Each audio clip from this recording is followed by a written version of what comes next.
how to make font size large on WhatsApp. Hello guys, in today's video I'm gonna show you how to make font size large on WhatsApp. First thing, go to WhatsApp and here you will find these 3 points in the top corner and click settings and then click chats, and here you will find that font size. All you need to do to make it large, just click on it, and now just go back.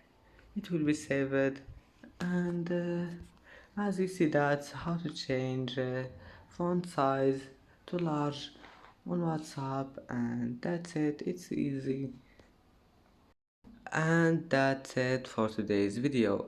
If you like this video, don't forget like and subscribe, and thank you for watching this video until the end, and now see you in the next video.